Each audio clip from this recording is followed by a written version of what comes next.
안녕하세요. 니르연구소의 이한경입니다. 2022년 6월 19일 잠재적 위험 체크를 진행하도록 하겠습니다. 지난주에 FRB가 FOMC에서 0.75pp 금리 인상을 단행했고요. 그 전에 이제 시장 상태는 이 0.75pp 금리 인상을 사실상 반영한 상태였기 때문에 시장 자체는 많이 뭉개져 있는 그런 상황이었습니다. 양적 긴축이 시작되었고 7월 이후에 7월 금리 인상까지는 아마 지금 시장을 계속 시간 조정으로서 박스권에서 움직이다가 추가적인 악재가 나온다면 하락을 그렇지 않는다면은 약간의 상승을 했다가 다시 또 내려가는 그러니까 박스권이 상단과 하단을 유지하는 그런 모양새를 보일 것 같고요. 그리고 지금 영상을 새벽에 찍고 있는 가장 큰 이유가 지금 주말 동안에 또 가상화폐가 또 무너지고 있습니다. 비트코인하고 이더리움이 가격이 거의 한 7, 8% 이상, 10%에 가까이 10%까지는 아니고요. 한 7, 8% 이상 급락을 했고요. 최대치 기준입니다.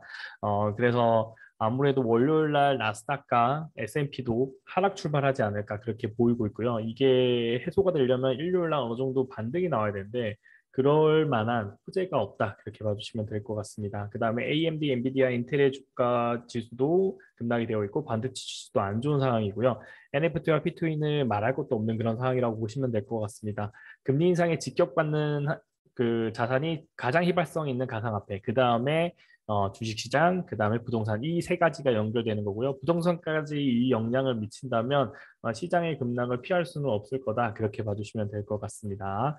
그 다음에 이제 스태그플레이션과 리세션 우려가 시장에서 우려되고 있고요. 이게 이제 금리 인상이 촉발되고 나면 보통 1, 2년 안에 안 좋은 상황이 벌어지는데 이게 지금 좀 크리티컬하게 들어오고 있습니다. 시장의 급락이 너무 그러니까 마치 리세션이 일어난 것처럼 떨어지고 있는 거고요.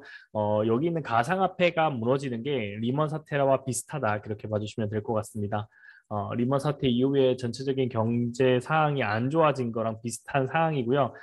지금 가상화폐 지역에서 이제 트레이딩 하면서 수익을 내고 생계를 유지했던 사람들도 힘들어지는 그런 구간에 놓여 있다라고 봐주시면 될 것 같습니다.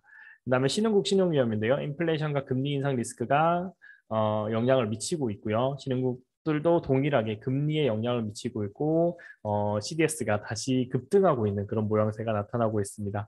그리고 러시아 우크라이나 전쟁에서 원유, 천연가스 금수 조치, 그다음 정전협정과 같은 이런 악재들이 계속 일어나고 있는데 전반적으로는 러시아 우크라이나 전쟁 이슈는 위에 있는 네 가지 위험보다는 낮아지고 있어요. 이상하게. 그리고 원유와 천연가스도 동일하게 이게 돈이 된다고 해서 돈이 몰렸지만 실제적으로 금리 인상을 하면서 이제 부채를 써서 그 연끌이라고 하죠. 연끌을 하지 못하게 되기 때문에 원유와 천연가스의 가격도 약간은 진정되고 있는 모양새다. 그렇게 봐주시면 될 것 같고요. 추가적으로 한 10% 정도는 더 하락할 수는 가능성이 있지만 ETF를 이제 매도 사인으로 말씀드렸기 때문에 저는 한 5% 정도 더 수익이 나신다면 혹은 지금 구간에서도 익절이 가능하시면 일부 익절하시면서 대응하시면 좋지 않을까 그렇게 보고 있습니다. 그다음에 원자재 가격 위험인데요. 원유, 천연가스, 밀 이 세 가지도 동일하게 이제 좀 전에 말씀드렸다시피 가격이 내려가고 있기 때문에 위험의 정도는 낮아지고 있습니다. 그러나 언제든지 급등이 가능하고 아직은 성수기가 아니죠. 좀 있으면 가을 지나갔을 때까지 원유와 천연가스 가격을 잡아내지 못한다면 이번 겨울은 좀 추워진 겨울이 되지 않을까 그렇게 보고 있습니다. 그다음 북한 도발은 지금 핵실험을 대기하고 있는 상태이기 때문에 전체적으로 우리나라 시장에는 악재가 돌발해서 계속 지속적으로 나오고 있는 그런 상황이라고 보시면 될 것 같고요. 이런 악재들이 한꺼번에 몰아붙이고 가을부터 풀린다면 전반적으로 지금부터 분할 매수를 해야 되지 않나 그렇게 보고는 있습니다. 그렇게 봐주시면서 세부적인 내용을 살펴보도록 하겠습니다.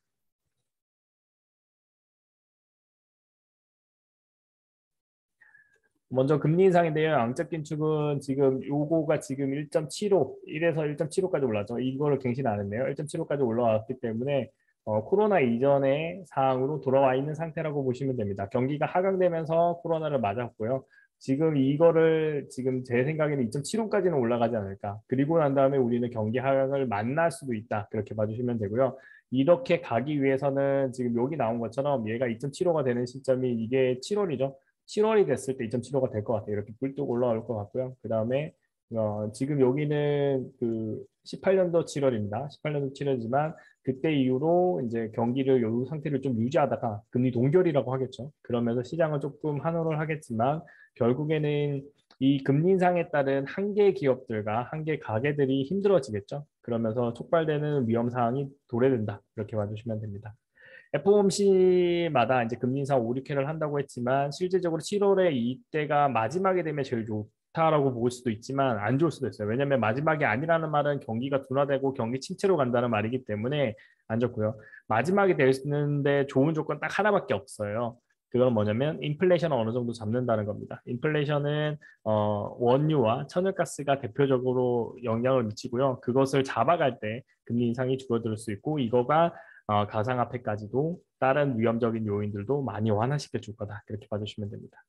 총 금액이 이거라는 거예요. 6월부터 시작되는 매입자산 매각, 양적 긴축이고요. 이것만 해도 충분히 시장에는 충격을 줌에도 불구하고 CPI랑 해서 물가를 늦게 올렸기 때문에 이 금리 인상 충격이 있는 거고요. 0.25ppc 올렸으면 크게 무리는 없습니다. 이전에부터.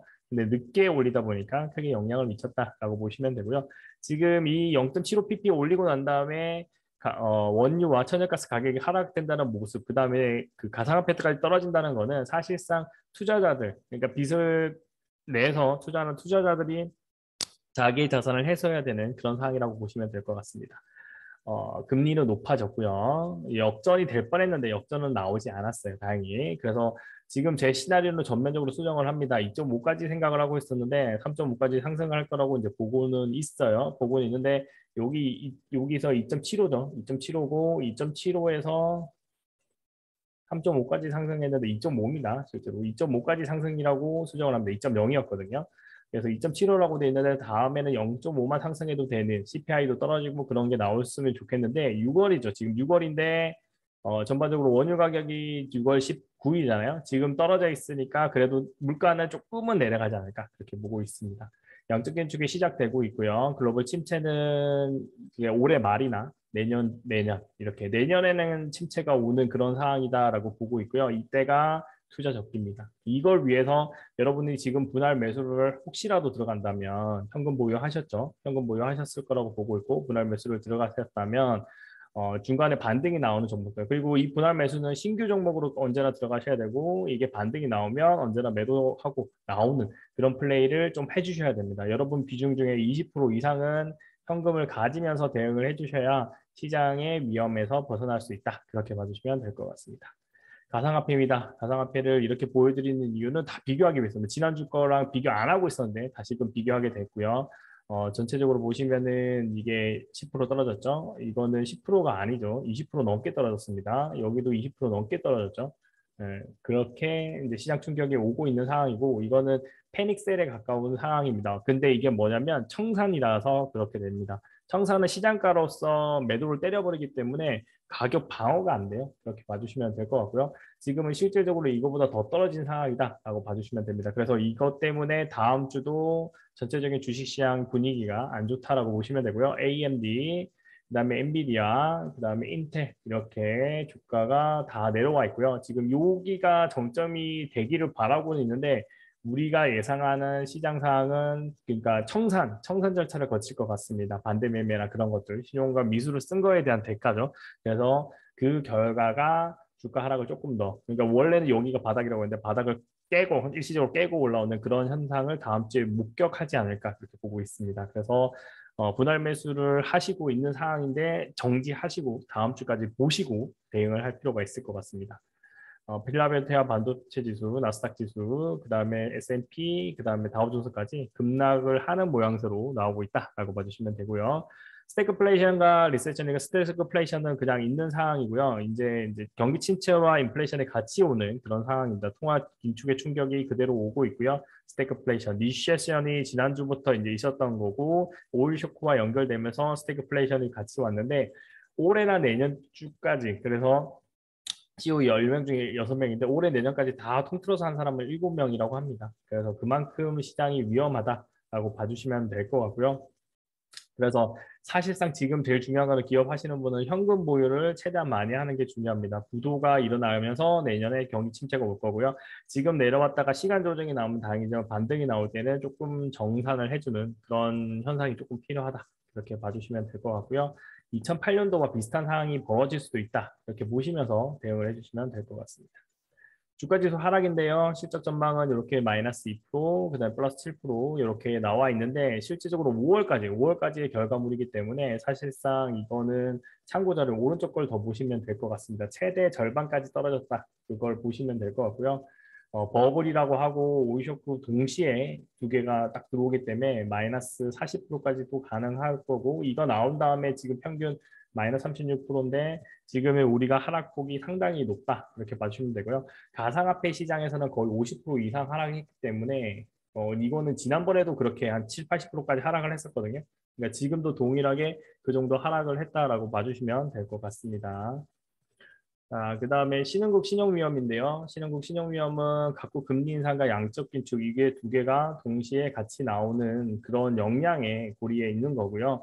지금 신규 뉴스만 따왔어요. 신용국 신용위험에 들어가는 거고 라오스, 아르헨티나 여기 위에 없는 나라들이 이제 라오스가 또 추가된 거죠. 그래서 기존에 이제 지금 급락이 나오기 전에 이렇게 개발도상국들이 위험하다라고 했는데 그거보다 더 위험한 상황이 지속해서 펼쳐지고 있다. 이렇게 봐주시면 될 것 같습니다. 그다음에 신흥국 신흥위험에서 CDS를 보면은 우리나라도 5까지 올랐고요. 평균적으로 31이 상승하는 현상이 나타났어요. 베트남, 멕시코, 인도네시아, 인도 이 국가들도 다 높아지고 있죠. 이게 전반적으로 FOMC의 결과물에서 0.575pp가 올라가니까 이거에 대해서 외환에 대한 대응이 필요하다 보니까 급락 파동이 나오고 있다라고 봐주시면 됩니다. 러시아는 뭐 극단치로 가 있고요. 그 다음에 터키가 상당히 높아졌죠. 이게 잦아들 때는 터키 지수에 투자할 수 있지만 지금은 아니다. 그래서 중간에 한번 청산했죠, 우리가. 그 다음에 브라질도 높아지고 있고요. 원자재 국가에서 혜택을 노리다가 지금의 급락 파동에서는 0.75pp에 이제 당하고 있는 모양새라고 보시면 될 것 같습니다. 홍콩은 그대로 유지. 왜냐하면 중국은 한번 급락을 찍고 이제 반등 나오고 경기 부양책도 할 수 있기 때문에 중국 중화권은 그래도 버틸 수 있는 상황이다. 그렇게 봐주시면 될 것 같습니다. 자, 그 다음에 러시아 우크라이나 전쟁인데요. 서방 무기 지원이 변수고요. EU 후보국에다 지위를 부여를 하고요. 그 다음에 핵전제 불가피라는 언급 때문에 금요일 목금의 시장이 막 흔들려 제껴졌어요. 그래서 전반적으로 불편한 상황이고요. 그래서 악재의 연속이라고 보시면 될 것 같습니다. 아마 역사적으로 이제 다시 돌아보면 2008년도 금융위기와 동등한 수준의 급락이 나올 수 있을 것 같고요. 지금의 시기나 2008년도나 뭐 코로나 2020년 때처럼 급락 파동이 나올 수 있을 것 같고요. 근데 그 급락 파동이 나올 때도 우리는 이제 급락 정점에서 포트폴리오 재조정이 필요합니다. 진짜 안 좋은 종목들은 청산을 하고요.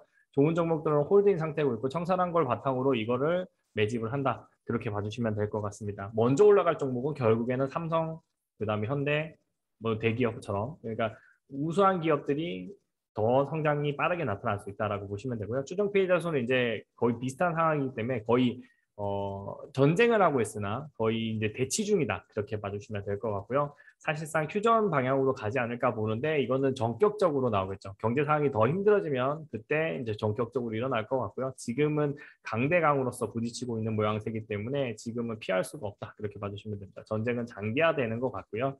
전격적인 합의만 이거를 회복할 수 있는 기회다라고 봐주시면 될 것 같습니다. WTI 원유 변동성은 확대되고 있고요. 이런 상황이고, 근데 지금은 이제 급락 파동이 다시 나오고 있고요. 그 0.75pp 이제 금리 인상 때문에 그렇다라고 보시면 됩니다. 우리나라 대기업은 위험해요, 지금. 삼성조차도 러시아에산, 그다음 우크라이나산 가스가 필요한데 그 가스를 수출입이 된다는 보장도 없는 그런 상황이라고 보시면 될 것 같고요.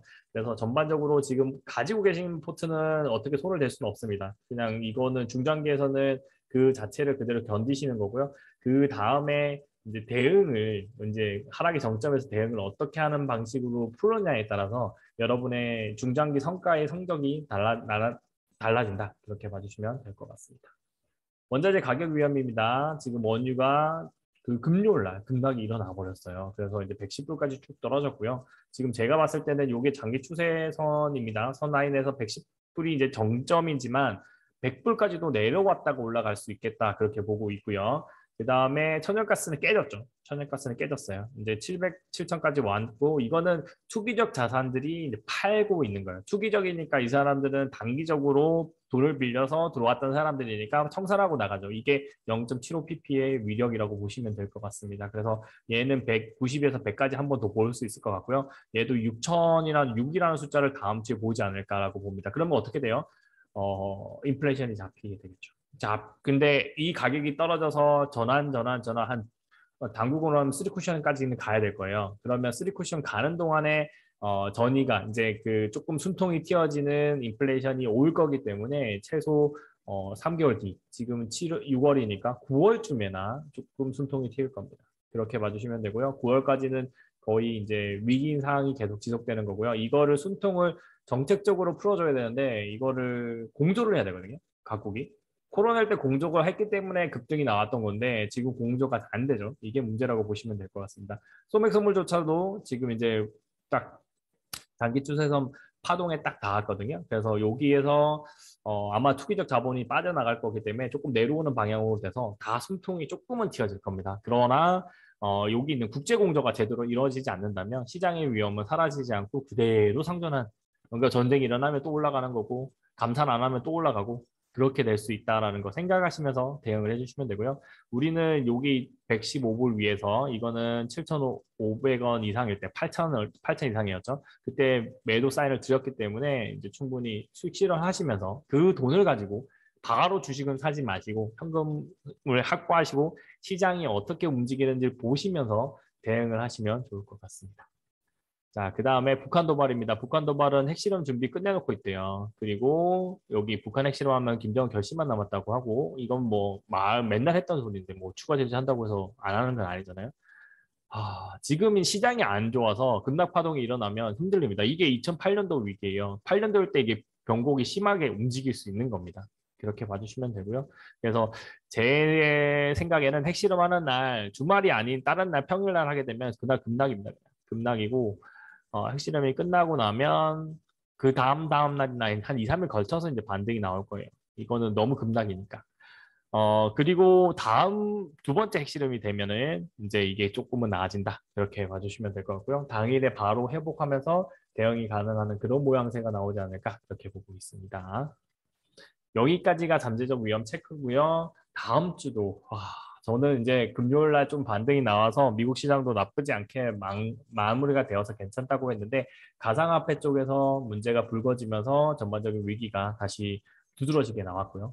이게 아마 내일까지 일요일까지 뭐 급락 파동으로 해서 이게 이렇게 되는 거 있죠. 주말 동안에 급락이 나왔다가 다시 탁 치고 올라가 버리면 관계 없어요. 그러니까 2,000불 있잖아요. 지금 이게 얘가 2,000불에 걸쳐 있었는데 지금 야간 시장으로 1,850까지 떨어졌습니다. 그래서 얘가 한 이 정도까지라도 올라오면은 크게 무리는 없는데 얘가 이건 채로 그냥 머물고 있으면은 뭐 결국에는 나스닥하고 S&P도 빠진 채로 시작할 거고 시장은 분위기는 진짜 안 좋은 상황이다. 이렇게 봐주시면 될 것 같습니다. 오늘 잠재적 위험 체크는 여기까지 하고요. 시장 상황을 최대한 보고 올려드리다 보니까 늦게 올려드리지만 꼭 영상 보시고 다음 주를 대응하시면 될 것 같고요. 다음 주에서 중장기 투자하시는 분들은 그냥 간망이 났고요. 뭐 지금 판다고 해서 대응이 되는 건 아닙니다. 지금 떨어져봤자 많이 떨어져봤자 마이너스 20입니다. 지금 여러분 가지고 있는 포트에서.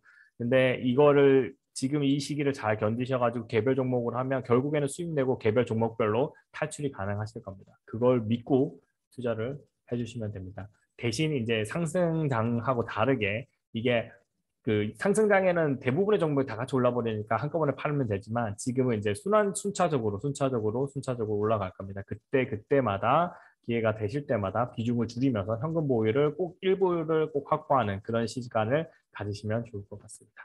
오늘 영상 여기까지 하겠습니다. 감사합니다.